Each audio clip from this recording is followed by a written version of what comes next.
I used to believe the reason I wasn't rich was simple. I just hadn't found the right strategy yet. So I tried everything, saving harder, cutting my expenses, working late nights, even dabbling in investments. On paper, I was doing everything right.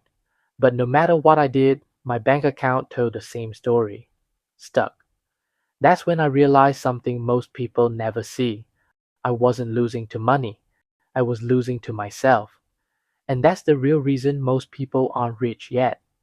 It's not because they're lazy, it's not because they're unlucky, it's because of invisible forces shaping their decisions every single day. In this video, I'll break down 5 of those forces. They might sound uncomfortable, but if you can see yourself in them, that clarity alone could be the turning point. Chapter 1. You're playing with shadows. Let me ask you this. Have you ever wondered why you make the same money mistakes again and again, even when you know better? That's your money personality at work. Some people save obsessively, some spend without thinking, some jump into risks, others avoid them like fire. These patterns feel natural, but they're not neutral. They're controlling you. A friend of mine always saved every cent, terrified of investing.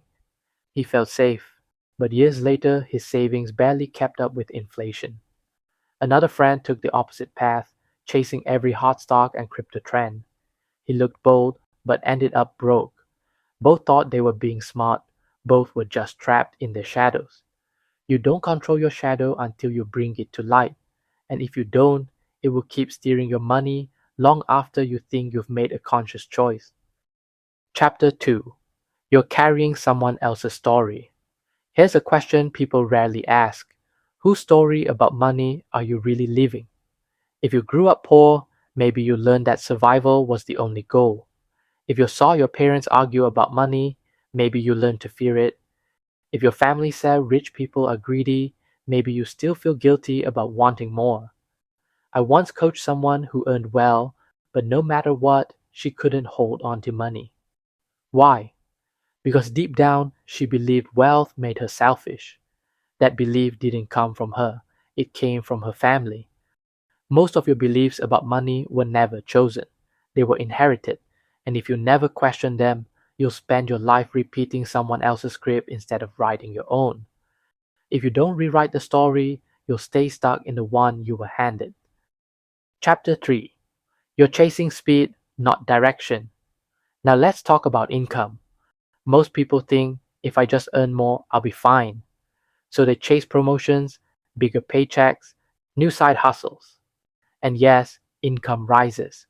But here's the paradox, the lifestyle rises faster.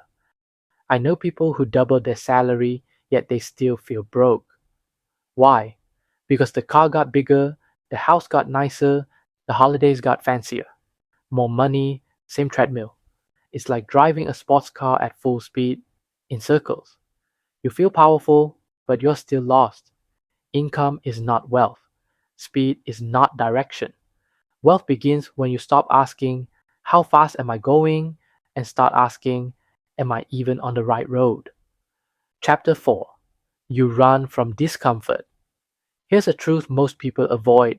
The reason you're not rich yet is because you keep running from discomfort. Learning to invest feels scary, so you put it off. Asking for a raise feels awkward, so you settle. Saying no to friends when you can't afford it feels uncomfortable, so you keep spending. Every time you avoid discomfort, you trade long-term growth for short-term comfort. One of my clients once said, I know I should invest, but I'll start next year when things feel safer. 2 years passed. The market doubled. She was still waiting for the right time. The irony is this, the more you avoid discomfort now, the more discomfort you create later. Debt piles up, opportunities vanish, fear grows stronger. The truth is simple, wealth hides in the uncomfortable places. If you never step into them, you'll never grow into the person who can hold wealth. Chapter 5. You haven't stepped into a new identity. This is the deepest reason of all. You can learn every tactic, you can read every book, but if deep down you still see yourself as the person who struggles, who isn't the type to be wealthy, who always just scrapes by, then your actions will eventually drag you back to prove yourself right. That's why lottery winners go broke, why high income earners still feel poor, why people repeat the same cycles even after learning better. Your identity is the anchor. If your anchor says, I'm always behind, you'll find ways to stay behind. If it says, I'm not the type who builds wealth, you'll make choices that sabotage wealth. The shift happens when you step into a new identity. I'm the kind of person who builds wealth. From there, the habits and strategies align naturally. Wealth sticks to identity, not tactics. Final truth. So, what's the real reason you're not rich yet? It's not lack of effort, it's not lack of intelligence, it's not even luck.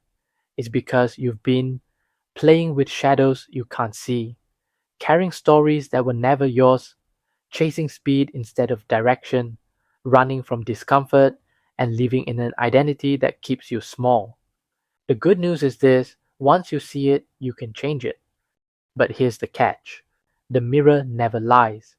The question is, are you ready to look into it? That's why I created the Money Mirror Playbook. It's not just strategies, it's a reflection, a framework to uncover your blind spots, rewrite your money story, and build a map that actually fits you. You can get it right now on Shopee, link in the description, because the real reason you're not rich yet isn't out there. It's here. And once you see it, everything changes.